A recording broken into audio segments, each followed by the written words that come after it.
We are looking at how to pronounce this name, as well as how to say more interesting and often confusing names of public figures too, that are often mispronounced, so make sure to stay tuned for those. This is the name of the former Prime Minister of the United Kingdom. In British English, this is said as Margaret Thatcher. Margaret, with an emphasis on the first syllable, Margaret Thatcher. In American English, however, this is normally said as Margaret, so hardly any second syllable here in American English. Margaret Thatcher. Margaret Thatcher in American English versus Margaret Thatcher. And now you know.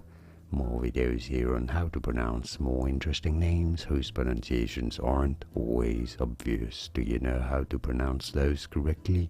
You will. After watching those, I'll see you there to learn more. Thanks for watching.